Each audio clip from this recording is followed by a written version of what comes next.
students of the WAC campus of the University for Development Studies are now bearing the brunt of the disconnection of electricity at the university. The university since 2013 has not paid for power consumed from the Northern Electricity Distribution Company.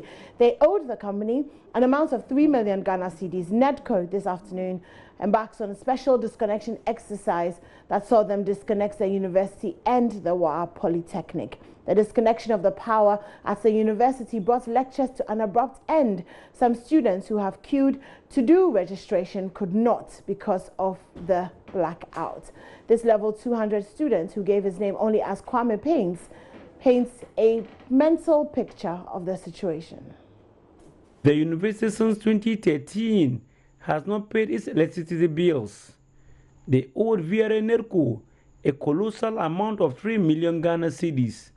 Lectures were going on at Lecture Hall 1 and at the pavilion when the 5-member team of engineers led by technician engineer Wandelen Komleche discreetly informed some senior staff of the university about a special exercise they are embarking on, who the university was part of those caught in the web.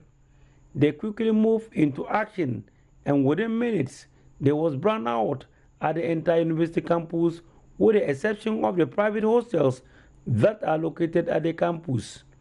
The lecture halls suddenly went dark, and the temperature inside the halls began to rise. Visibility and ventilation at the lecture halls became poorer, and the lecturers had no option than to end their lectures prematurely. Kwame Abuaji is a level 200 student, and he painted a mental picture of the situation. Even students right now are still undergoing their registration process. And if the lies or VRA, they are not able to fix the lies problem, I think those students will be cut off. And if the deadline is due and they are not able to meet their verification and the registration as well, then it means that those people either they will defer their course for next academic year, or there will be other things. So we plead that maybe VRA will come to us. Even it's just a lecture we have just ended, and looking at the lecture, when we were inside, the whole hall was it was too hot because the fans were not working because of the light out. Known to many of the students, the blackout was the usual unplanned or forced outage of the Volta River Authority, and for that matter, they are not the least perturbed because the challenge will soon be resolved. The next place visited by the team was the Polytechnic.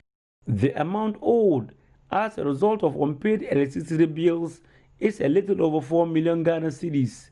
In fact, they haven't earned their electricity bills since the inception of the Polytechnic in 2007. My name is Charles Phillips from VRA. We've been ordered to disconnect 4 accounts here.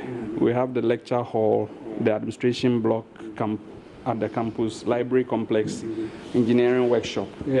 It's indebted to the tune of over 3 million Ghana cedis. Their sin, according to NEDCO, was so grievous that the power has to be disconnected from the takeoff of the transformers. Acting rector of the Polytechnic, Idris Munumpo Mohammed, conceded that they haven't paid electricity bills for 12 years, but was quick to state that they have processed all electricity bills and forwarded to the Ministry of Finance for payment. He is, however, surprised about a certain turn of events.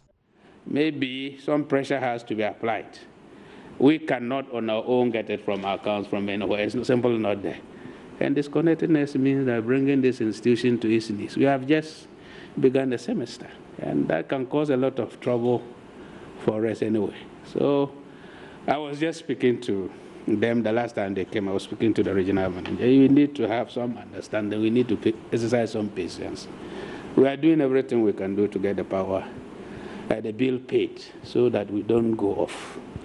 Unless, of course, the intention is that you want to cause us many more problems by disconnecting us, where our lectures cannot go on. Most students of the 2 public institutions are unaware that the blackout they are experiencing now is not as a result of the use of VRNERCO unplanned outage. It is only when lectures are continuously cancelled and the halls of residents are without power that they will stop blaming the VRNERCO for their inefficiency, but rather parry the blame at the university authorities or probably the government. Reporting for JoyNews, Rafiq Salam. Wow.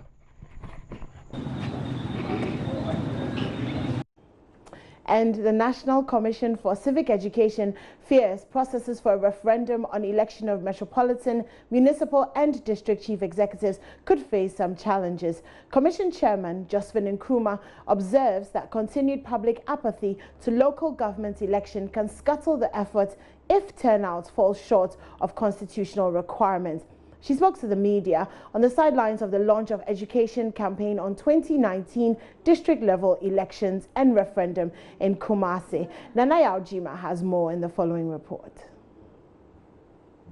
Of Articles 243 Clause 1 and Article 55 Clause 3 will allow for political party participation in the local government polls, including the election of MMDCs. A 40% voter turnout with 75% vote in favor of the proposed amendment is required to bring the changes into effect. Statistics show the highest turnout of 44.3 in Ghana's local government elections was recorded in 1988 and as low as 16.2% in 2002. Madam Nkrumah describes the trend as worrying. Of elections, of district-level elections and voter turnout, it suggests, and it's empirical, that the turnout is quite low.